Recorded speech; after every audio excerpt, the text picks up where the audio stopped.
periodos. Uno es, antes tuvimos que ir a vivir a Canadá una época, ¿verdad? Antes de los, creo que me fui con 7 o 8 años. De ahí estuvimos allá 2 años y de ahí regresamos. De esa época previa, que yo era muy pequeño, ¿verdad? Mis recuerdos de mi papá era que en un primer inicio él era el director de la escuela de artes, ¿verdad? Entonces me llevaba por las tardes y yo jugaba, ¿verdad? en los jardines que tenía. Y en ese jardín en particular me acuerdo que había unas esculturas de piedra, ¿verdad? Que eran del que hizo el Indio Tlacat, que es nuestro vecino aquí. Entonces yo ahí jugaba, me subía, etc. Entonces mi idea de él caminando, teniendo que ver con todas las actividades que hacían ahí. Pero hay algo que me impactó, que no tiene que ver con él, sino que un día llegó un señor, que yo estaba jugando y corriendo, que me llamó la atención porque era no muy bajo, tenía los ojos claros, andaba un saco, pero andaba tenis, pero no tenía calcetines. Pero la persona que llegó tenía algo que me impactó. No me enteré hasta como 30 años después que era Salarrué, ¿verdad? Que llegó ahí. De la segunda época, cuando ya regresamos al país, ahí sí yo ya tenía conciencia que mi papá era profesor en la Universidad de El Salvador. Entonces en ese periodo los estudiantes que él tenía en la universidad, por no sé qué razón, ¿verdad? Yo he sido profesor ya casi 30 años y nunca lo he logrado, espontáneamente llegaban a la casa a buscarlo, a hablar con él, aparecían al mediodía, aparecían los sábados, ¿verdad? Entonces todos los estudiantes llegaban, platicaban, tenían proyectos en común, etc. De ese grupo original aparece Roberto Galicia, ¿verdad? Que es uno de ellos, y otra cantidad de, ¿verdad? Nombrarlos a todos y no decirlo sería hasta grosero, ¿verdad? Pero la gran cantidad, ¿verdad? Bueno, prácticamente yo era un bebé.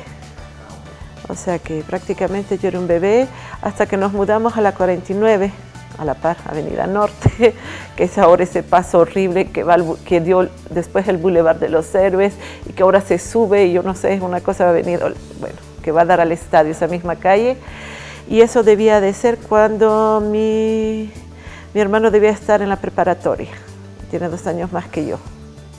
Yo cuando fui al colegio, yo ya iba de esa casa y él iba al Liceo Salvadoreño, lo íbamos a buscar a pie y a dejarlo a pie, bien cerquita. En esa época todavía en San Salvador se caminaba. Iba con la muchacha, iba con mi mamá, lo íbamos a buscar al Jardín Guirola, al Liceo Salvadoreño, las tardes, y yo todavía no iba al colegio. Muy difíciles, porque fue la parte económica, ¿no? Muy difíciles, y el que fuéramos a vivir solos me costó, pero me ayudó. Hubo una época que Julia Díaz y Magda Aguilar me ayudaron tanto, y también don Emilio Herodiar, un señor francés, un caballero, que me quiso desde que llegué. Y yo todos los días con mis hijitos pasaba aquel parque de los niños, ¿cómo se llama? Infantil, y iba a casa de los de Herodiar, y allí yo conocí al señor Herodiar, que vive ahora, de niño. Y yo quería tanto a don Emilio, y don Emilio me quería tanto, por un francés, fíjese, un viejito, señorón, maravilloso. Y por eso ellos me hicieron más dulce la vida, dura, porque yo vivía con mis suegros, pero estos Herodiar, el señor, la esposa no creo que me quisiera. Y los nietos y los hijos eran muy buenos, muy majos. Llegaban todas las nueras, todos los días. Su nombre solo ya inspiraba aquí respeto, ¿no? Él intervino mucho en los negocios de El Salvador, en la banca, en todo. Y después en la cultura. En aquellos tiempos no se cantaba en el teatro, se cantaba, y él cantaba óperas en francés. Puede imaginar cómo él influyó hasta en la cultura de este país. Y después las hijas. Julia, era una... hoy se olvida la gente de todo, pero Julia Herodiar fue una gran artista de teatro. Sí. Sí, era un grupo. ¿De quién era? De Claudia. De Claudia. Yo he conocido a Claudia de niña y al hermano.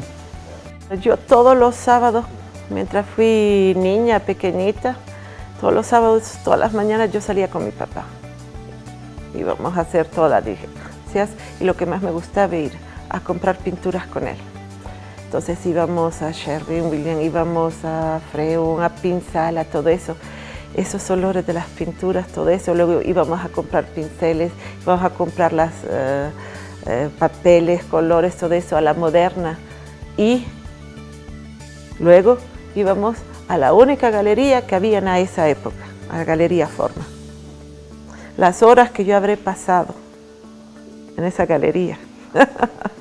Increíble. Entonces para mí los sábados eran muy especiales, era un tiempo que compartía con mi papá en ese mundo maravilloso de olores, de colores, de pintura, y esos almacenes eran como la cueva de Alibaba, ¿verdad? ¡Wow! Increíble, ¿verdad? Todo eso.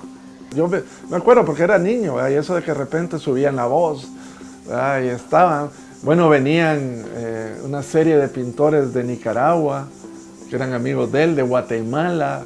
Igual, ¿verdad? Que yo era niño y estaba ahí, oía, y de repente mi mamá me decía, no, salite porque van a hablar de cosas más serias, ¿verdad? Digamos, uno de los que yo tengo más grabados, ¿verdad? Que llegaban era Alejandro Coto. Las reuniones con Alejandro eran especiales. Hay una anécdota que cuenta, Alejandro la contaba en el año 60, cuando fue el terremoto del 66, fue, no me acuerdo, 65, vivían enfrente. Mi papá, nosotros estábamos en Canadá, mi papá estaba viviendo esa época aquí en El Salvador con mi abuela y vivían enfrente de Alejandro, en la 13 Calle Oriente. Ahí vivían. Entonces Alejandro dice que se habían discutido por algo, dice, yo había discutido con Carlos, me dice, y entonces fue el temblor y salimos a la calle, pero ¿sabes qué estaba pensando yo? Me decía él, ¿qué estaba pensando? Y si salgo y no me saluda Carlos, decía, es lo que le preocupaba. Y entonces dije que salieron, se vieron y se abrazaron, ¿verdad? Pucha, Alejandro, ¿cómo estás? Y no te pasó nada. Pero el mismo Alejandro decía, su preocupación no era la seguridad, sino que cuando saliera se le iba... Sí, ¿verdad? Ese era el tema, ¿verdad?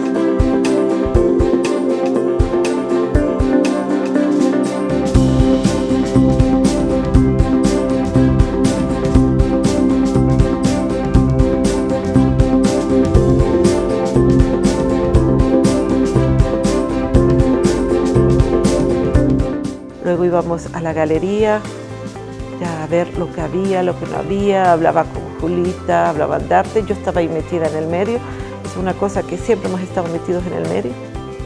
Nosotros siempre hemos tenido un lugar con toda la gente que ha venido en esta casa, no porque éramos niños nos dejaban de lado, no, siempre hemos estado ahí metidos, escuchando, y más de alguna vez opiné. Y quizás la cosa más horrible fue que en una de esas Julita me dijo, Cristina, Kikita, me llamaban en esa época, Kikita, ¿qué vas a hacer? Veo que te gusta pintar, ¿vas a ser pintora como yo? La miré y dije, no, yo voy a ser pintora como mi papá, pero no como usted. O sea, que esa es la anécdota más fabulosa que yo creo que puedo darle. Yo no voy a ser pintora como usted, yo voy a ser pintora como mi papá.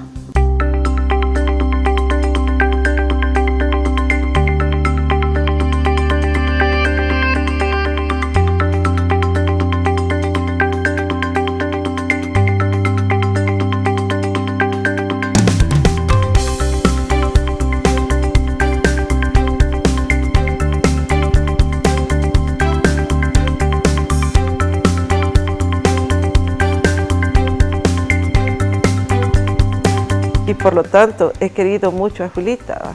Me acuerdo que todavía la última vez que la vi en París, ya entrada de edad, antes que tuviera, no sé qué era Alzheimer o qué tuvo, o que perdió la memoria, no sé, pero todavía medio reconocida la gente, estuvimos juntas en París, yo con ella, fue un gran gusto verla. Es alguien muy familiar que era todos los sábados, la veía todos los sábados de que yo me acuerdo.